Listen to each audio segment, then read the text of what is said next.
अपने विचारों पर ध्यान दो, क्योंकि वे तुम्हारे शब्द बनेंगे। अपने शब्दों पर ध्यान दो, क्योंकि वे तुम्हारे कर्म बनेंगे। और अपने कर्मों पर ध्यान दो, क्योंकि वह तुम स्वयं बनोगे। गलती उसी से होती है जो मेहनत से काम करता है।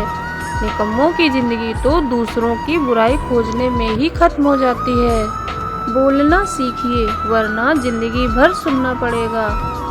जिंदगी भर सुनना पड़ेगा। सिर्फ वो लोग आपकी परवाह करते हैं जो आपको तब भी सुन सकते हैं जब आप चुप होते हैं। विचार कीजिए, जब हमारा जन्म हमारी मर्जी से नहीं होता और मरण भी हमारी मर्जी से नहीं होता, तो इस जन्म मरण के बीच में होने वाली सारी व्यवस्था हमारी मर्जी से कैसे हो सकती है। जिंदगी में हर मौके का फ़ायदा उठाओ, पर किसी की मजबूरी का नहीं। अगर ज़िंदगी मौका देती है तो धोखा भी देती है। दुनिया की सबसे अच्छी दवा है जिम्मेदारी। एक बार पी लीजिए साहब, जिंदगी भर थकने नहीं देगी। जिंदगी में प्रयास सदैव कीजिए। लक्ष्य मिले या अनुभव, दोनों ही अमूल्य हैं। जिंदगी में तकलीफ़ें तो हवा के झोंकों सी होती हैं, जो आती हैं और चली जाती हैं, पर जब ये आती हैं तो सभी के नकाब उतार कर जाती हैं। जो आपने सोचा है ज़रूरी नहीं वो मिल जाए, मगर जो भगवान ने सोचा है वो ज़रूर मिलेगा। इंसान कर्म करने में तो अपनी मनमानी कर सकता है, मगर फल भोगने में नहीं। मनुष्य अहंकार और गलतफहमी के कारण महत्वपूर्ण चीज़ों से दूर रहता है। गलतफहमियाँ सच नहीं बताती और अहंकार सत्य को देखने नहीं देता। अगर ज़िंदगी आपके साथ खेल रही है तो आप निश्चित एक बेहतरीन खिलाड़ी होंगे।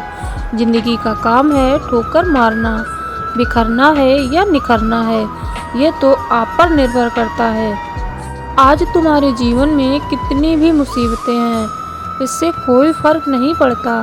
फ़र्क पड़ता है तो बस इस बात से कि तुम उसका सामना कैसे करते हो। मनुष्य को इस संसार में जो कुछ भी मिला है उसमें आपको खुश रहना चाहिए, और जो नहीं मिला है उसके लिए दुख नहीं मनाना चाहिए। इंसान ने जितना उसके लिए सोचा है, भगवान ने उसके लिए उससे ज़्यादा सोचकर रखा है। इसीलिए कभी भी किसी चीज़ के बारे में चिंता मत करो। प्रभु श्री राम ने घर में विरोध सहा है, कान्हा ने भी समाज में बहुत सहा है। ये आपके साथ भी होगा, पर इससे ऊपर उठोगे तो ही कुछ नाम बनेगा। दूसरों पर निर्भर रहने वाले लोग कभी खुश नहीं रह पाते।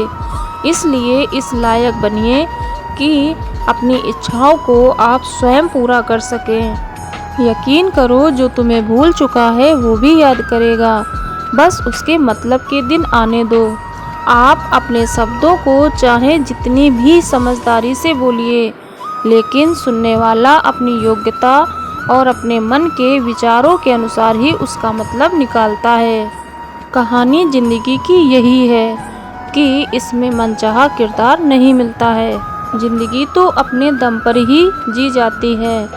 दूसरों के कंधों पर तो सिर्फ जनाजे उठाए जाते हैं। आपकी मुस्कान, आपके चेहरे पर भगवान के हस्ताक्षर हैं। उसे अपने आंसुओं से धुलने या क्रोध से मिटने ना दें। कोई भी व्यक्ति हमारा मित्र या शत्रु बनकर संसार में नहीं आता। हमारा व्यवहार और शब्द ही लोगों को मित्र और शत्रु बनाता है। एक बार एक किसान अपने खेत में काम कर रहा था। खेत में काम करते करते किसान की घड़ी खो गई। कुछ साल पहले ही यह घड़ी किसान को उसके पिताजी ने दी थी, इसलिए वह घड़ी उस किसान के लिए बहुत ही कीमती थी। अब किसान सब काम छोड़कर घड़ी ढूंढने लगा, लेकिन बहुत देर होने के बाद भी उसको घड़ी नहीं मिली।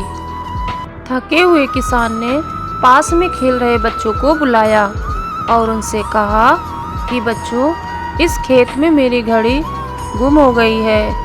मैं बहुत देर से घड़ी ढूंढ रहा हूँ। अपने हाथों में से जो भी मेरे घड़ी ढूंढने में मदद करेगा मैं उसको एक इनाम दूंगा। इनाम के उत्साह में सब बच्चे उस घड़ी को ढूंढने में लग गए, लेकिन इतने बड़े खेत में घड़ी ढूंढना मुश्किल था। वो भी छोटी सी घड़ी ढूंढना बहुत ही मुश्किल काम था। कुछ घंटों बाद सब बच्चे जाने लगे। किसान ने भी उम्मीद छोड़ दी थी। अब वो घर जाने की तैयारी कर रहा था।